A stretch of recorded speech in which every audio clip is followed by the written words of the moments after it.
जय श्री कृष्णा। राधे राधे मेरे प्यारे भक्त जनों।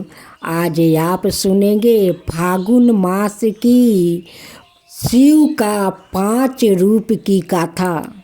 शिवरात्रि तक तो भोलेनाथ का ही वरण होगा, उन्हीं का तो पूजा होगा, उन्हीं का तो गाथा होगा, उन्हीं को तो सभी गाथा सुनेंगे।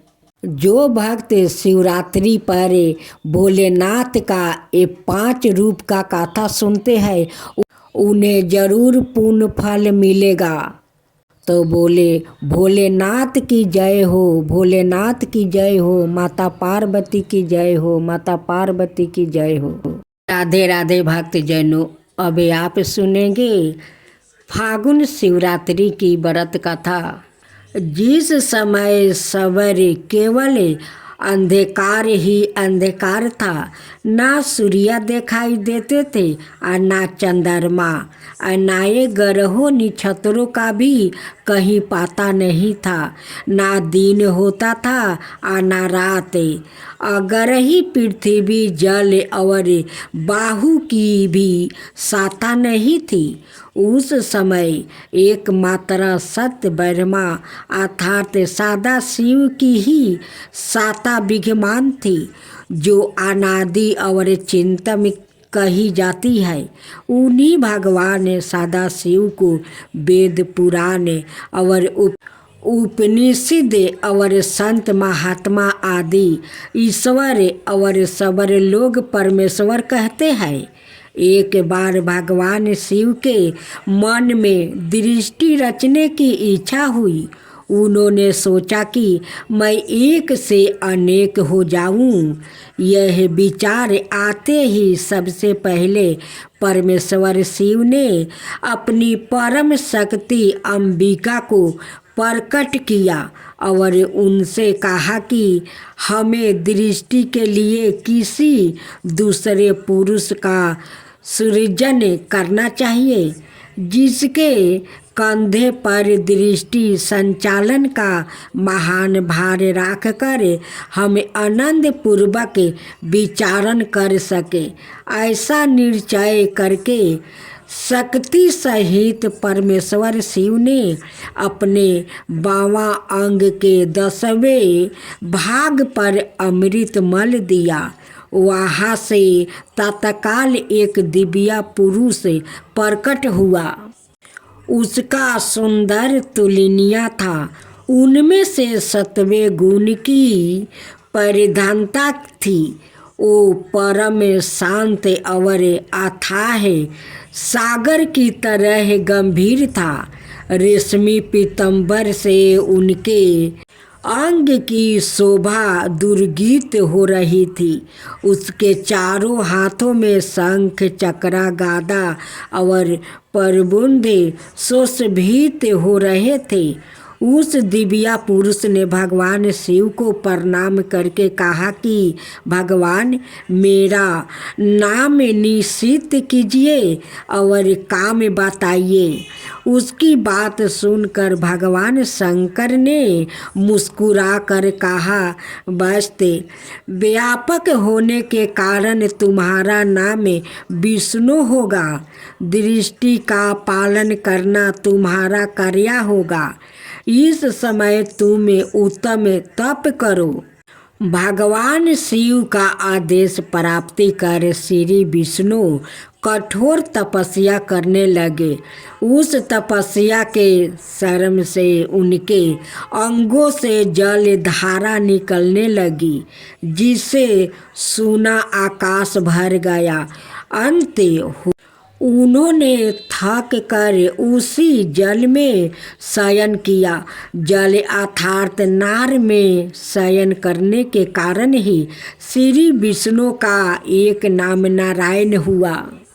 तदंतर सोए हुए नारायण की नाभि से एक उत्तम कमल प्रकट हुआ। उसी समय भगवान शिव ने अपने दाहिने अंग से चतुर्भुजा ब्राह्मण को प्रकट करके उस कमल पर डाल दिया। परमेश्वर की माया से मोहित हो जाने के कारण बहुत दिनों तक ब्रह्मा जी उस कमल के नलों में बर्मन करते रहे, किंतु उन्हें अपने उत्पत्तियों कर्ता का पता नहीं लगा। आकाशवाणी द्वारा तप का आदेश मिलने पर वर्मा जी ने उन्हें जन्मदाता के दशर्थ 12 बरस तक कठोर तपस्या की। तत्पश्चात उनके सम्मुख भगवान विष्णु प्रकट हुए। परमेश्वर शिव की लीला से उस समय वहाँ श्री विष्णु और ब्रह्मा जी के बीच विभेद छिड़ गया। सहसा उन दोनों के मध्यम एक दिव्या अगस्त्य बंभे प्रकट हुआ। बहुत प्रयास के बाद भी ब्रह्मा और विष्णु उस अगस्त्य बम के यादि अंत का पता नहीं लगा सके। अंत थक कर भगवान विष्णु ने प्रार्थना किया कि महाप्रभु, हम आपके सावा रूप को नहीं जानते, आप जो कोई भी हो हमें दर्शन दीजिए। भगवान विष्णु की यह स्तुति सुनकर परमेश्वर सहसा प्रकट हो गए और बोले, सूर्य श्रेष्ठगण, मैं तुम दोनों के तप और भक्ति से भली भांति संतोष हूँ। बर्मन, तुम मेरी आज्ञा से जगत की दृष्टि करो और बस्ते विष्णु तुम इस चराचर जगत का पालन करो। तदंतर परमेश्वर शिव ने अपने हृदय भाग से रुद्रा को प्रकट किया और उन्हें संहार का दायित्व सौंप कर वही अंतर्ध्यान हो गए। भगवान शंकर की आज्ञा सिरधारो करके ब्रह्मा जी ने दृष्टि कार्य प्रारंभ किया। सर्वप्रथम उन्होंने सूक्ष्म भूत, बाहु, अग्नि, जल, पृथ्वी, पर्वत, नदी, समुद्र इत्यादि के साथ सप्त ऋषियों और अपने मानस पुत्र को उत्पन्न किया। तत्पश्चात अंबिका एवं महादेव जी की आज्ञा से उन्होंने दक्ष और बिरनी की दृष्टि की और उन्हें मैथिली दृष्टि करने का आदेश दिया। उन दोनों ने पहले हर्ष और सबिलस आदि नाम से शास्त्रों पुत्र पैदा किया, जो नारद जी के उपदेश से सन्यासी हो गया। बाद में उन्हें कल्पना तलंतर में 60 कन्या हुई, जिनका विवाह भृगु, शिव, मरीचि आदि ऋषियों के साथ संपन्न हुआ। ब्रह्मा की आराधना से संतुष्ट होकर परमेश्वर शंभु की आदि शक्ति सती देवी ने लोक हित का कार्य संपादित करके लिए दक्ष के यहाँ अवतार लिया। पुत्री का मनोहर मुख देखकर सबको बड़ी प्रसन्नता हुई। दक्ष ने ब्राह्मणों और याचकों को दान मान से संतोष किया। भांति भांति के मंडलों कीर्तनों के साथ नृत्य अवत गान के सुंदर आयोजन किया गया। दक्ष के महल में जैसे खुशियों का समारोह ही उतर आया है। देवताओं ने पुष्पा वर्षा की। दक्ष ने अपनी उस दिव्या कन्या का नाम उमा रखा।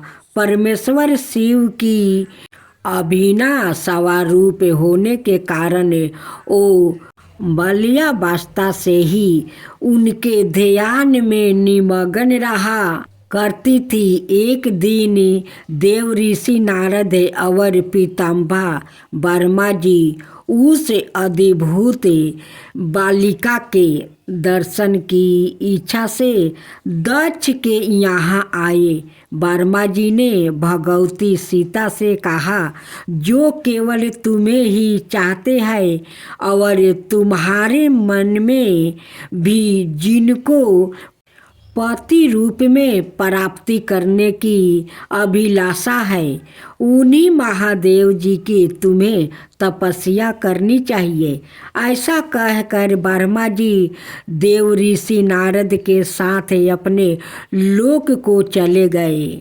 युवावस्था में प्रवेश करते ही भगवती सती अपनी माता बिरनी से अनुमति लेकर परमेश्वर शिव को पति रूप में प्राप्ति करने के लिए कठोर तपस्या करने लगी।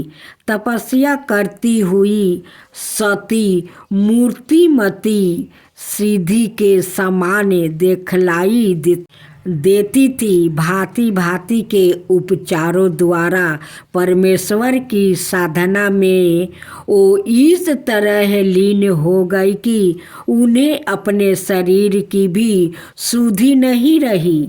भगवान विष्णु के साथ सभी देवताओं ने कैलाश पहुंचकर भगवान शिव से कहा, परमेश्वर महा तेजस्विनी सती आपको पति रूप में प्राप्ति करने के लिए कठोर तप कर रही है। हम लोगों की प्रार्थना है कि आप उन्हें पत्नी रूप में स्वीकार करें। देवताओं की प्रार्थना सुनकर भगवान महादेव सती की समक्ष प्रकट हो गए। उनकी अंग कांति करोड़ों कामदेवों के लज्जित कर रही थी। भगवती सती ने सौंदर्य धाम परमेश्वर शिव की वंदना की। उस समय उनका मुख नारी सुलभ लाज के कारण झुका हुआ था। महादेव जी ने कहा, उत्तम व्रत का फल करने वाली सती मैं तप पर परम प्रसन्न हूँ, इसलिए तुम इच्छा अनुसार वर मांगो, शुभे तुम्हारा कल्याण हो। सती बोली, प्रभु यदि आप मुझ पर सचमुच प्रसन्न है तो विवाहिक विधि से मेरे पानी ग्रहण करे, मुझे दासी को कृतार्थ करे, ऐसा ही होगा। कहकर परमेश्वर शिव अंतर ध्यान हो गए। तदंतर शंभु लगन और मुहूर्त में वर्जपति दक्ष ने हर्षपूर्वक अपनी पुत्री सती का हाथ भगवान शंकर के हाथों में दे दिया। परमेश्वर शिव को अपनी कन्या प्रदान करने के दक्ष कृतार्थ हो गया। समस्त देवताओं और ऋषि मुनियों के आनंद की सीमा नहीं रही। विवाह परंत दक्ष से विदा लेकर शिव के साथ महादेव कैलाश लौट आया। समस्त संसार सती और शिव के इस दिव्या मिलन से आनंदित हो गया। अब आप सुने सती का योग अग्नि में आत्मदाह की कथा। परमेश्वर शिव अपनी आदि शक्ति भगवती सती के साथ कैलाश पर आनंद पूर्वक विहार करने लगी। उस दिव्या चंपित के नैसर्गिक के प्रेम को देखकर शिवगण आनंद में झूम उठे।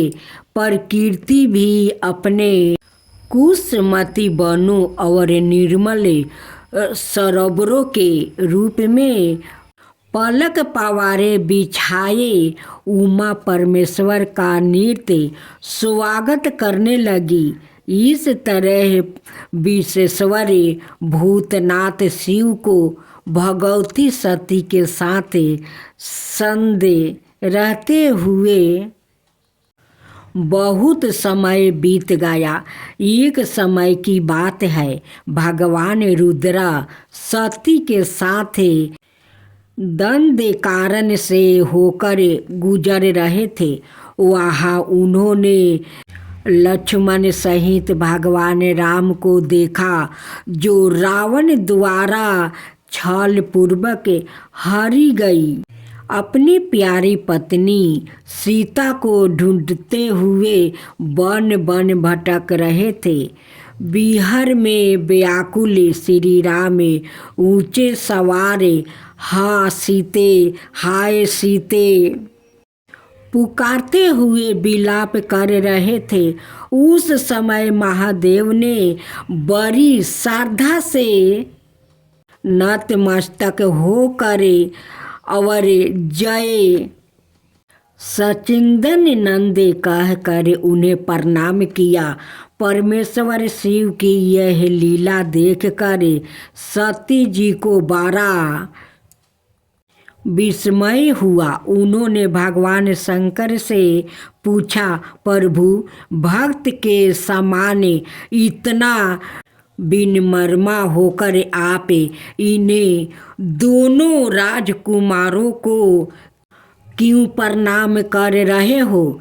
परमेश्वर ने कहा, देवी, यह दोनों साधारण राजकुमार नहीं है। इनका पर्याकट सूर्या वंश के महाप्रतापी राजा दशरथ के यहाँ हुआ है। यह दोनों साक्षात भगवान विष्णु और शेष है, जो श्री राम और लक्ष्मण के रूप में दृष्टि के कल्याण के लिए नर लीला कर रहे हैं। परंतु शिव की महिमा से मोहित सीता के मन में उनकी बातों पर विश्वास नहीं हुआ। भगवान शिव ने कहा, प्रिय, यदि तुम्हें मेरी बात पर विश्वास नहीं है तो सवाए वहाँ जाकर अपने विवेक से श्री राम की परीक्षण कर लो। मैं इस वट वृक्ष के नीचे तब तक तुम्हारी प्रतीक्षा करूँगा। सती मोह भेष सीता का रूप धारण कर श्री राम की परीक्षा लेने गई। रघुकुल नंदन श्री राम सब कुछ जान गए। उन्होंने सती को प्रणाम किया और हंसते हुए बोले, देवी, आप अकेली इस वन में क्यों आई है? भगवान शंभु कहाँ है और आपने यह नृत्य रूप क्यों धारण कर लिया है? सती जी बहुत लज्जित हुई और भगवान शंकर के पास वापस लौट आई। महादेव ने पूछा, देवी, तुमने भगवान श्री राम की परीक्षा किस प्रकार ली है? सती ने उत्तर दिया, प्रभु, मैंने कोई परीक्षा नहीं ली, आप की ही तरह प्रणाम करके लौट आई हूँ। अंतर्यामी शिव ने ध्यान लगाकर सती का सारा चरित्र जान लिया और मन ही मन वो सती से प्रकृत हो गए। एक बार दक्ष ने बहुत बड़े यज्ञ का आयोजन किया। देवताओं को उत्साह पूर्वक उस यज्ञ में जाते देखा। सती ने भगवान शंकर से पूछा, प्रभु, यह देवगण कहाँ जा रहे हैं? परमेश्वर शिव ने कहा, देवी, तुम्हारे पिता दक्ष ने विशाल यज्ञ का आयोजन किया है। उसी यज्ञ में सम्मिलित होने के लिए यह समस्त देवगण जा रहे हैं। दक्ष मेरे विरोधी हो गए हैं, इसलिए उन्होंने हम दोनों को उस यज्ञ में नहीं बुलाया है। जो लोग बिना बुलाए किसी के घर जाते हैं वो अपमान के भागी होते हैं और अपमान मृत्यु से भी बढ़कर कष्टदायक है और हम दोनों को वहाँ कदापि नहीं जाना चाहिए। भगवान शंकर के बार बार माना करने पर भी जब सती नहीं मानी तब परमेश्वर ने उन्हें अपने 60,000 गणों के साथ दक्ष के यहाँ भेज दिया।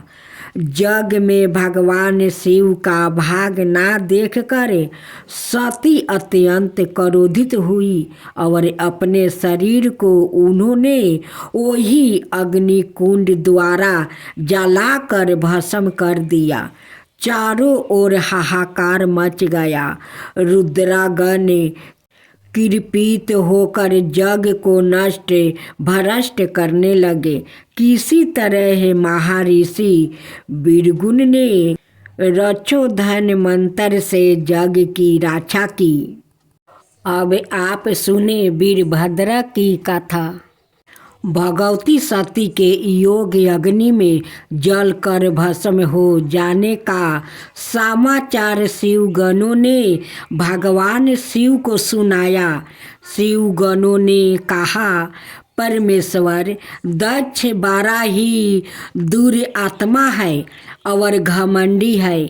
उसने वहाँ पहुँचने पर देवी सती का अपमान किया है। उस दुष्ट ने जग में आपका भाग नहीं दिया था। प्रभु, जग में आपका भाग ना देखकर सती देवी क्रोधित हो उठी और पिता दक्ष की निंदा करते हुए उन्होंने योग्य अग्नि द्वारा अपने शरीर को जलाकर भस्म कर डाला है। हम लोग दक्ष पर कृपित होकर जग को नष्ट भरट करने लगे, परंतु भृगु के मंत्र बल का हम सामना ना कर सके। महाप्रभु दक्ष और उसके सहागिनियों ने घमंड में चूर होकर आपका विशेष अपमान किया है। अब आपकी जैसे इच्छा हो वैसा ही करे। आपने गणों से यह सुनकर उस समय भगवान रुद्र का शरीर क्रोध से जल उठा। लोक संहारकारी रुद्र ने अपने सिर से एक जाटा उखाड़ी और रोष पूर्वक उसे पर्वत पर पटक दिया।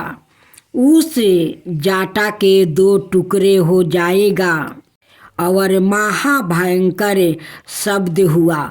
जटाओं के एक भाग से महाबली वीरभद्र प्रकट हुए। वो देखने में प्रलय गिनी के समान जान पड़ते थे। उनका शरीर बहुत ऊंचा था और उनकी 1000 भुजाएं थी। जटाओं के दूसरे भाग से महाकाली प्रकट हुए, जो अत्यंत विकराल दिखाई पड़ती थी। वीरभद्र भगवान शिव को प्रणाम करके कहा, महारुद्रा, मुझे शीघ्र आज्ञा दीजिए। इस समय मुझे कौन सा कार्य करना होगा? आपकी कृपा से मैं आधे ही क्षण में सारे समुंदर को सुखा सकता हूँ और संपूर्ण पर्वतों को पीस सकता हूँ। परमेश्वर, मैं एक ही क्षण में सारे ब्रह्मांड को जलाकर भस्म कर सकता हूँ। प्रभु, मेरे अंदर जो शक्ति है वो आपकी कृपा से ही प्राप्ति हुई है। अतः आप अपने अविशिष्ट कार्य के लिए मुझे शीघ्र आदेश दीजिए। भगवान शंकर ने कहा, वीरभद्रा, ब्रह्मा जी का पुत्र दक्ष 12 दुष्ट हो गया है। उस मूर्ख को बहुत घमंड हो गया है। तुम उसके जग का विधिन्यास करके उसमें भाग लेने वाले सभी लोगों का यथोचित दंड दो और शीघ्र मेरे पास लौट आओ। यदि कोई तुम्हारा विरोध करे तो उसे भी जलाकर भस्म कर देना। घमंडी दक्ष का सिर काट देना और जग कलश के जल को पी जाना। भगवान शंकर की आज्ञा प्राप्ति कर वीरभद्रा समस्त शिवगणों के साथ दक्ष जग में पहुँचे। वहाँ उपस्थित देवगणों को वो अपने तीखे बाणों की चोट से घायल करने लगे। बाणों की चोट खाकर समस्त देवता इधर उधर 10 दिशाओं में भाग चले। तब वीरभद्रा शिवगणों के साथ यज्ञशाला में गया। उनका रुद्रा रूप देखकर समस्त ऋषि अत्यंत भयभीत हो गया। उन्होंने मुनियों और देवताओं का अंग भंग कर दिया। प्रतापी वीरभद्रा वीरगुण को उठाकर पटक दिया और उनकी दाढ़ी मोछ नोच लिया। उन्होंने पूषा के दांत उखाड़ लिया, क्योंकि जब दक्ष महादेव जी को गलिया दे रहा था उस समय पूषा दांत दिखाकर हंस रहे थे। नंदी ने भाग को रोष पूर्वक पृथ्वी पर पटक दिया और उनकी आंखें फोड़ दिया, क्योंकि जब दक्ष शिव जी को श्राप दे रहे थे उस समय भाग आँखों के संकेत से उनका समर्थन कर रहे थे। वहाँ उपस्थित स्वाहा और सौधा आदि देवियों की भी दुर्दशा रुद्रगणों ने की। दक्ष भय के मारे भीतर छिप गया था।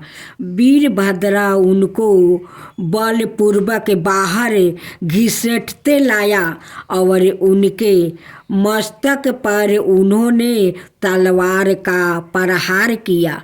पहले तो योग बल के प्रभाव से दक्ष का मस्तक नहीं काटा, किंतु अंत में वीरभद्रा शिव दोहराई दक्ष का सिर मोड़ कर तोड़ डाला और यज्ञ कुंड की प्रज्वलित अग्नि में उसे झोंक दिया। इस प्रकार यज्ञ को नष्ट भ्रष्ट करके वीरभद्रा शिवगणों के साथ कैलाश लौट आया। अब आप सुने ये 5वां कथा, देवताओं की प्रार्थना और दक्ष को क्षमा दान मांगना।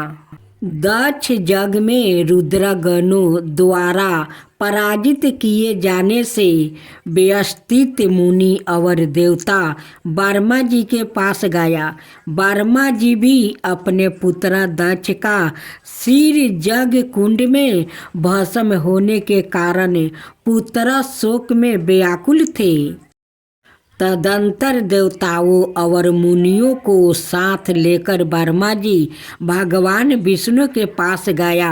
ब्रह्मा जी ने भगवान विष्णु से कहा, प्रभु, भगवान रुद्र के आदेश से शिवगणों ने देवताओं का अंड भंड कर दिया है और दक्ष का सिर जग कुंड में भस्म करके उनके जग को नष्ट भ्रष्ट कर डाला है। देव जिस प्रकार से जग पूर्ण हो, दक्ष और उनके ऋत्विक जीवित हो जाए और सारे मुनि और देवताओं सुखी हो जाए, वैसे उपाय कीजिए। रामानाथ, हम सभी लोग आपकी शरण में आए हैं। भगवान विष्णु ने कहा, विधाता, समस्त देवता और मुनि भगवान शिव के आराधी है, क्योंकि इन लोगों ने उन्हें जग का भाग नहीं दिया है। अब तुम लोग शुद्ध हृदय से शीघ्र प्रसन्न होने वाले उन्हीं भगवान परमेश्वर को प्रसन्न करने का प्रयत्न करो। वो क्षण मात्रा में कृपित होकर संपूर्ण जगत को नष्ट कर देते हैं। इस समय वो भगवान महादेव अपनी प्राण लाभा सती के वियोग से दुखी है। दुरात्मा दक्ष ने अपने दुर्वचन रूपी बाणों से उनके हृदय को पहले ही घायल कर दिया है। तुम लोग शीघ्र ही जाकर उनसे अपने अपराधों के लिए क्षमा मांगो। भगवान शंकर आशुतोष है, वो अपने जनों द्वारा अपने प्रति किए गए अपराधों का घायल ना करे, उन्हें क्षमा कर देते हैं। मैं भी तुम लोगों के साथ भगवान शिव के निवास पर चलूँगा और तुम्हारे लिए उनसे क्षमा मांगूंगा। तदंतर श्री हरि सबको साथ लेकर भगवान शिव के पवित्र धाम कैलाश गया। कैलाश पर परम रमणीय दिव्या वट वृक्ष के नीचे सबने भगवान शंकर को विराजमान देखा। शिव भक्त में तत्पर रहने वाले सनकादि ऋषि प्रसन्नता पूर्वक परमेश्वर की सेवा में बैठा हुआ था। भगवान शिव का श्री विग्रह परम शांत दिखाई देता था। भस्म आदि से उनके अंगों की बड़ी शोभा हो रही थी।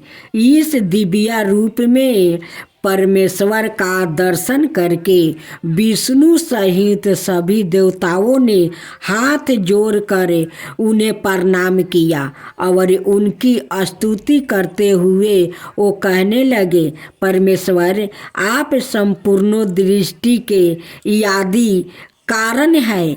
आपके भय से बाहु चलती है, सूर्या तपते हैं और मृत्यु संहार करती है।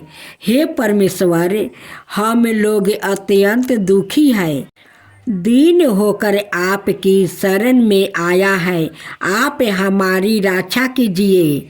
आप शीघ्र कृपा करके दक्ष के अपूर्ण जग को पूर्ण करे, उसे जीवन दान दीजिए।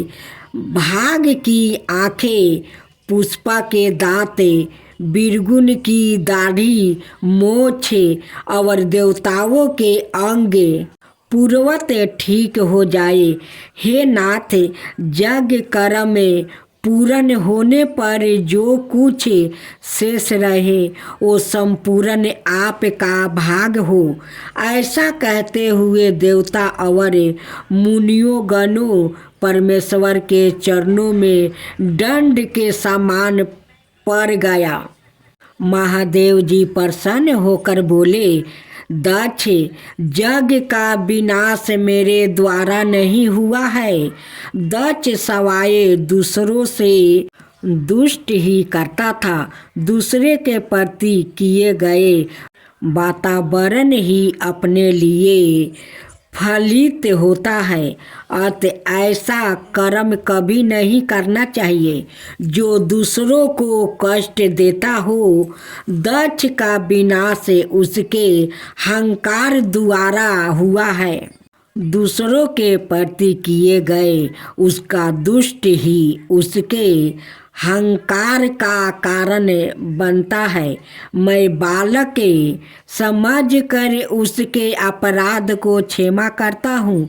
भगवान शिव ने ऐसा कहकर देवताओं और मुनियों के अंग ठीक कर दिया और दक्ष के सिर की जगह बकरे का सिर जोड़कर उसे जीवन दान दिया और दक्ष यज्ञ को संपन्न करवा दिया। इस प्रकार भगवान शिव का कोप भी करुणा का कारण बना। परमेश्वर के संहार के पीछे भी उनकी दया का असीम सागर लहराता रहता था। जय शिवा ओमकारा प्रभु हरे शिवा ओमकारा ब्रह्मा विष्णु सदा शिव अर्धंगिनी धारा। ओम जय शिवा ओमकारा एकानन चतुरानन पंचानन राजे शिव पंचानन राजे हंसासन गरुड़ासन विषवाहन साजे। ओम जय शिवा ओमकारा दो भुज चार चतुर भुज दस भुज अति सोहे तीनों रूप निरखता त्रिभुवन जन मोहे। ओम जय शिवा ओमकारा अक्षर माला बने माला मुंडी माला तारी चंदन मृग मद सोहे बोले सुभिकारी। ओम जय शिवा ओमकारा श्वेतांबर पीतांबर गंबर अंगे सनिकादिके बरे मादिकी भूतादिकी संगे। ओम जय शिवा ओमकारा करिके मध्यम कमंडल चक्र त्रिशूल धरता जग करता जग भरता जग पालन करता। ओम जय शिवा ओमकारा ब्रह्मा विष्णु सदा शिव जानते अविवेका प्राण बचर के मध्यम यह तीनों एका। ओम जय शिवा ओमकारा तीर गुण शिव जी के आरती जो कोई नर गावे शिवा जो कोई नर गावे। कहत शिवानंद स्वामी मन भजत शिवानंद स्वामी मन बाचित फल पावे। ओम जय शिवा ओमकारा जय शिवा ओमकारा।